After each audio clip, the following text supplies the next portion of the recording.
Right, Jamie Jackson is the Guardian's Manchester correspondent. United at home to Brighton, City away at West Ham, and he joins us now. Hey, Jamie, how are you?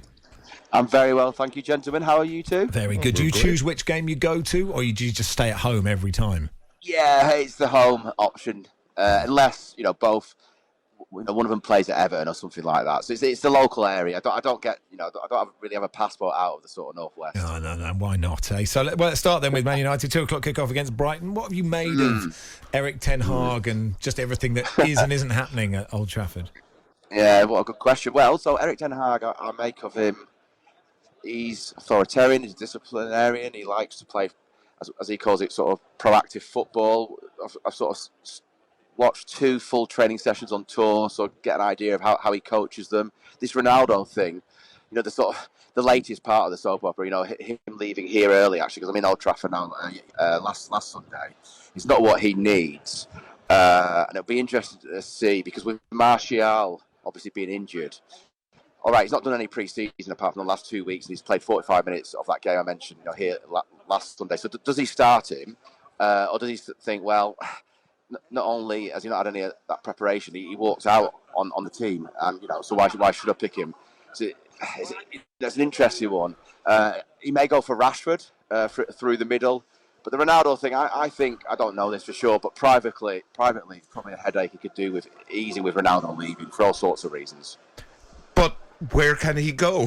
That's the $1 million question, Jamie. Exactamundo, Barry. Yeah, Exactamundo. That's why I'm saying it's a headache. I mean, it's a severe ongoing migraine, because I don't know, unless they can strike some sort of deal to pay him off, and that's maybe one way of it happening. Well, we've got 3 weeks left of this window, so it's not great, really. Jamie, he can't rot in the reserve. Can you have Ronaldo rotting in the reserves? No, I'm not saying that will happen. Listen, if he stays, he plays a part and a proper part. I don't think he starts every week, and all the shenanigans were discussed. Him leaving it here early and etc. Sort of strengthens Ten Hag's hand with that regard. The fact that it's known that he wants to leave. He could basically leave him out. But of course, the other issue is he leaves him out. How does that go down with Ronaldo? What's that good for the sort of? Or how is that good for the dressing room? All that palaver. So that's what I'm saying. It's not a great issue. It's a test of his management, basically. Ronaldo aside, there are other players in the squad. There've been some arrivals. Eriksen's there. Not many people are predicting them to get in the top 4, and it's just so essential for Manchester United. Can you give a kind of? Can you see any a good reason that they might do that? Well, not top 4, but I can see maybe how they could get in the Champions League, and that's the old winning the Europa League route. So I think if he finished 6th, that's probably about par this season. Again, caveat time, of course. 3 weeks left of the transfer window. If he pulls some ridiculous rabbits out of the hat, then there may be a higher finishing position. But the one X factor we don't know is how good a manager Ten Hag is in this league. Improving players. He may be the next Jurgen Klopp or Pep Guardiola. We just don't know. So there is that undefined sort of factor. But yeah, I think 6th. I think they probably bite your hand off a 10th and Europa League win, because that's the Champions League route, obviously.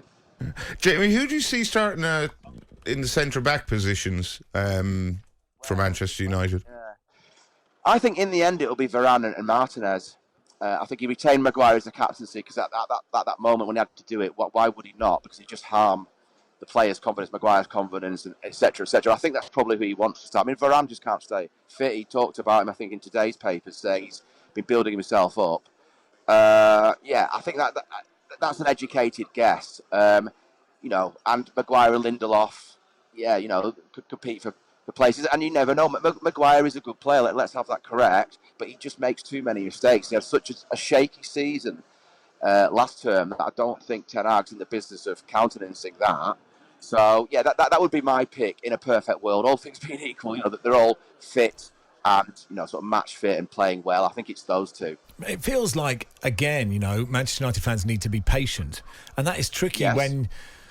That has, it's sort of a decade's worth of being patient. When was the last real decent season? What was that? I forget. 2015 was it? Well, it depends what I mean. With regard to Premier League, they finished twice. Sorry, they finished second twice, but never really got close. I mean, under Mourinho, they won the Europa League, right? Mm-hmm. That got them into the Champions League. So I'd probably call it that. That's their best season, because they also won the League Cup. So there's 2 cups that season. But they've never really had a proper challenging season since Ferguson left. No way at all. When Solskjaer finished them second, I think they were 19 points behind City. That was the 100-point season for Manchester City. So, it's not great. And on the subject of Man City, what have you made of their signings? I'm looking forward to seeing. Obviously, everyone's looking forward to seeing how Erling Haaland gets on. But Julian Alvarez is one that's kind of slipped under the radar, and I think he will be excellent. Great call, Barry. I mean, this is classic City. They can land a Phillips or an Alvarez, and no one blinks an eye because that's what they're really brilliant at doing, isn't it? Building on what they have. He played a part in the Community Shield, Alvarez. He sort of looked better than Haaland, actually. I mean, it's just 90 minutes. I did that game, so I sort of saw them both perform. But Phillips is an England #1, choice midfielder, isn't he?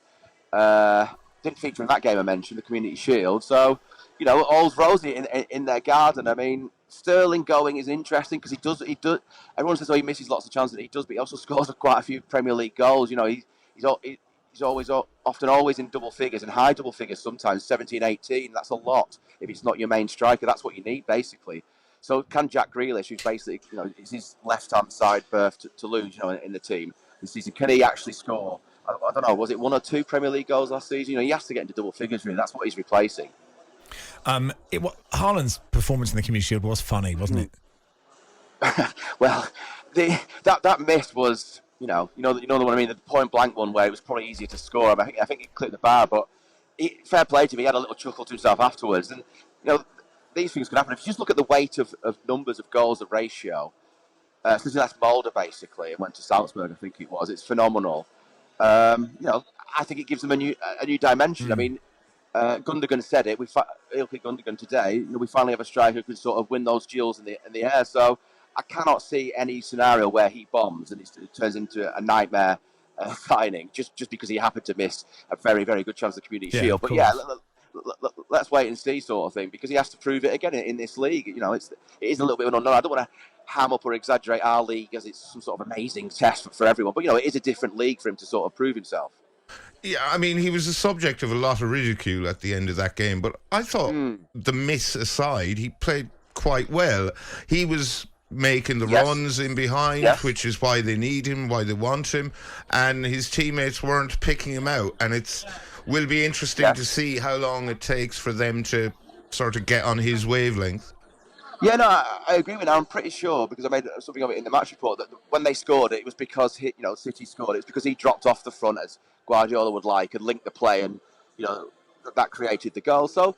Yeah, I mean, he also missed a couple of... I think it was in the first half where it came into it. He should have used his right rather than left. He looked a bit awkward. But again, it's a tiny sample size. And the player's track record suggests that he's going to be... Or he could be, sort of Harry Kane-esque for City. Yeah, I agree with that. I mean, the Champions League is sort of... You feel like they have to do it at one season. They just by accident, they have to win it, right? Yeah, sort of a bit like waiting for Godot, this, isn't it? How soon is now? But yeah, I mean, I think he's been bought not just for the Champions League, for the Premier League, but the Champions League is something that they obviously want to win. So when that starts up again, sort of early next month, isn't it? September. Yeah, again, let's see how he goes. But he is a proven scorer in the Champions League, isn't he? I mean, his figures there. I think he was the fastest a certain amount of goals. Was it 20 goals faster than Ronaldo, whoever it was he beat? So, I think it's what was it, £50 million? I mean, that's chump change. You and I could find that down the back of our sofas in today's football. So that was a good deal for them. Yeah, it's less than Mark Cucurella, isn't it? And arguably, he'll have a greater impact. It's not really fair on Cucurella just to be used as this sort of player. It's not his fault, is it? He's waiting for Fofana, to go for 85 to get that monkey off his back. Quickly on just one last one on Manchester United, which is. And I don't wish this on them, but obviously there is pressure on them to have a decent start. If it doesn't start well, do you think, how much pressure do you think Ten Hag is under? Or do you think, the people that run that club will just give him, he needs years, right, to turn this around? Yeah, I mean, to be fair, they tried to give Solskjaer as much time as possible. I don't think the pressure will come from the club. For example, I don't think this will happen, but let's say they lose today, 3-0, and they absolutely stink the place out. There'll be no pressure from the club if they then lose the next one, etc. But it's just about the manner of performance. I think they've been around the houses so many times. You've got to look at it from their point of view. If they if they can't find the right manager, what does that say about the executive who are in the business? You know, that's their role, that's their responsibility. So I do think he will get time. But you know what football's like. Social media, etc., etc. If they stink the place out tonight, obviously there'll be a lot of that sort of action. But I don't think long term it'll have much of an impact. Someone has to get it right here. I know it sounds a bit of a sort of silly thing to say because it's not as easy as that, but someone has to, right? Because they do have resources here. They have a massive fan base and all the rest of it. So hopefully for Mr. Ten Hag, it'll be him.